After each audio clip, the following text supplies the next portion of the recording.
Europe में इस season सब बात कर रहे हैं कि यूरोपियन फुटबॉल में आर्सेनल बहुत ही अच्छा फुटबॉल खेल रही है। आर्सेनल पहली बात तो डिफेंसिवली काफ़ी सॉलिड टीम है और इस सीजन उनकी स्क्वाड डेप्थ भी इंप्रूव हुई है। काफ़ी अच्छे से प्लेयर ऐड ऑन किए हैं जिसके चलते उनकी स्क्वाड में काफ़ी एरियाज में इंप्रूवमेंट आए हैं और कुछ क्वालिटी ऐड हुई है। उसके चलते आर्सेनल को सब टाइटल कंटेंडर मारने हैं। मैन सिटी का स्क्वाड रिबिल्डिंग में चल रहा है, थोड़ा ट्रांजिशन फेज चल रहा है। कुछ मैचेज मैन सिटी स्ट्रगल भी की थी इस सीजन में, लेकिन धीरे धीरे वो अपने गेम को वापस ला रहे हैं, जैसा कि मैन सिटी को हम जानते हैं पिछले 5 7 10 सालों से पेप गार्डियोला के अंदर। लिवरपूल काफ़ी प्लेयर एड ऑन करने के बाद भी काफ़ी स्ट्रगल कर लिए, क्योंकि सारे प्लेयर्स को अपने रोल में फिट नहीं कर पा रहे हैं आर्ने स्लॉट, या फिर उनके इर्द गिर्द एक सिस्टम बिल्ड नहीं कर पा रहे हैं, जिसके चलते लिवरपूल स्ट्रगल कर रही है। चेल्सी का काफ़ी अच्छा रिबिल्ड चल रहा है। बारसा की हाईलाइन बार बार ब्रीच हो रही है। रियल मैड्रिड काफ़ी सॉलिड दिख रही है जावी के अंडर। इंटर अच्छी दिख रही है, रोमा अच्छी दिख रही है, नेपोली अच्छी दिख रही है केविन डी ब्रुयने के साथ में। कोई भी बात नहीं करता है कि बायर्न कितना अच्छा फुटबॉल खेल रही है अभी विंसेंट कंपनी के अंदर। और क्यों बात नहीं करता है? क्योंकि सबसे पहली बात, बुंदेसलीगा में खेलने वाली टीम को यूरोपियन फैंस या फुटबॉल फैंस रियलिटी में देखा जाए तो सीरियस नहीं लेते, जबकि उनमें काफ़ी अच्छी अच्छी क्वालिटी फुटबॉल खेलने वाली टीमें भी है और काफ़ी अच्छे मैनेजर्स भी है। तो विंसेंट कंपनी ने इस सीज़न पिछले सीज़न से क्या इंप्रूव किया है, वो चीज़ें आज हम इस वीडियो में डिस्कस करेंगे। थोड़ी ही बातें करेंगे, क्योंकि ज़्यादा डीप एनालिसिस करने नहीं जाएंगे। हम थोड़ी मोटी मोटी बातें करेंगे कि बायर्न क्या करती है इस सीज़न और कैसे बायर्न विंसेंट कंपनी के अंदर चेंज कर रही है सिस्टम को। विंसेंट कंपनी इस सीज़न नया सिस्टम इनबिल्ड कर रहे हैं, प्लेयर्स की स्पेशलिटी को अलग अलग एरियाज में यूज कर रहे हैं। विंसेंट कंपनी जब बिल्डअप करते हैं तो फ्लैट बैक फोर की जगह 3-2 के शेप में बिल्ड करते हैं, जैसे कि 2 पिवट तो रहेंगे ही पासिंग ऑप्शंस के लिए, लेकिन एक राइट बैक या लेफ्ट बैक में से एक प्लेयर थर्ड सेंटर बैक बनेगा और एक जो विंग वो फुल बैक है वो वाइड एरिया को ब्लॉक करेगा, यानी कि वाइड एरिया में पासिंग ऑप्शन खुलेगा। इसके चलते पासिंग ट्रायंगल मिलते हैं, पासिंग ऑप्शंस खुलते हैं। जब बायर्न दूसरे हाफ में पहुंचती है बिल्डअप करते करते, तो क्या होता है कि जिस साइड से full back third centre back बना हुआ होता है उस साइड का विंगर वाइड रहता है, और अंदर जो हाफ स्पेस बनता है स्ट्राइकर और विंगर के बीच में, उसमें मिडफील्डर इन्वर्ट करता है और मिडफील्ड का जो मूवमेंट होता है वो टीमें भांप नहीं पाती है, और उसके चलते काफ़ी सारी टीमों को डिफेंसिवली काफ़ी दिक्कत फेस करनी पड़ती है जब बायर्न को खेलते हैं, क्योंकि बायर्न का जो प्लेयर इन्वर्ट करेगा उस एरिया में जो प्लेयर मूवमेंट करेगा वो फिक्स नहीं है। वो कोई भी प्लेयर हो सकता है, वो हो सकता है हैरी केन खुद हो, क्योंकि स्ट्राइकर की जगह पे कोई और दूसरा प्लेयर आके खड़ा हो जाएगा उस मूवमेंट उस एरिया में, फुल बैक और स्ट्राइकर के बीच के एरिया में।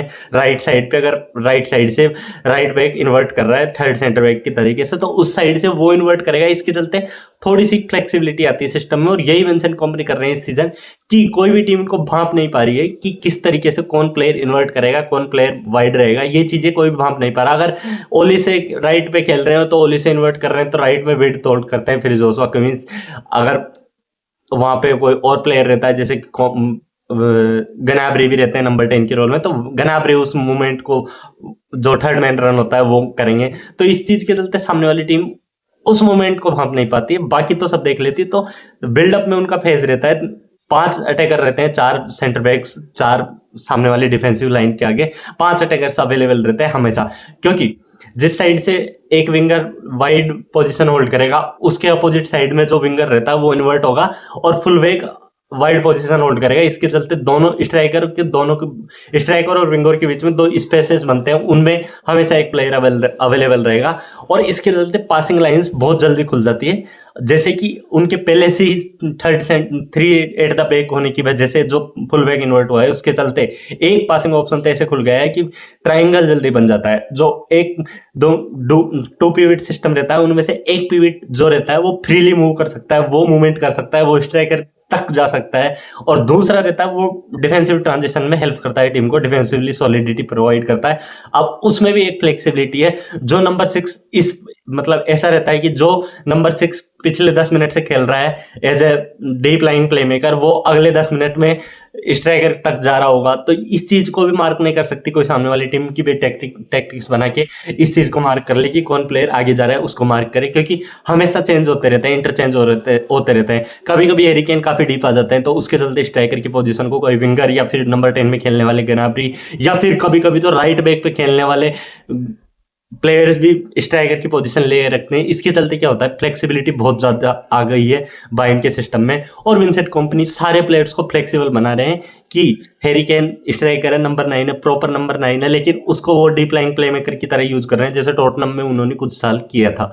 टॉटनहम में भी ऐसी काफ़ी सारी क्वालिटी दिखा चुके थे, Harry Kane world class player है, लेकिन विंसेंट कंपनी कुछ अलग इंप्रूवमेंट के साथ वो चीज़ें निखार रहे हैं। ओली से अनस्टॉपेबल, लुइस डियाज अनस्टॉपेबल दिख रहे हैं विंसेंट कंपनी के अंदर।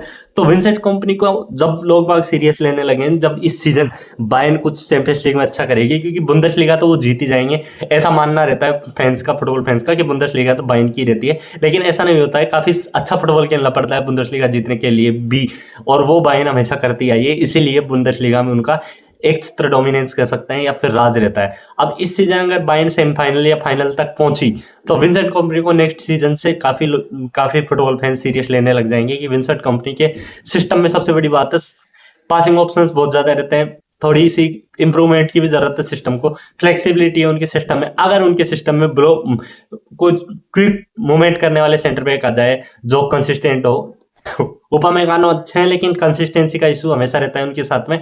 तो अगर सेंटर बैक मिल जाए उनको कंसिस्टेंट वाले, तो और ऐसे सेंटर बैक मिले जो बॉल पे भी अच्छे हो, तो विंसेंट कंपनी और ज्यादा फाड़ फुटबॉल खिला सकते हैं। और बायर्न म्यूनिख अगले आने वाले सालों में, मैं नहीं कह रहा इस सीजन, चैंपियंस लीग भी जीत सकती है अगर विंसेंट कंपनी को कुछ अच्छे प्लेयर्स और एड ऑन मिल जाए इस स्क्वाड में।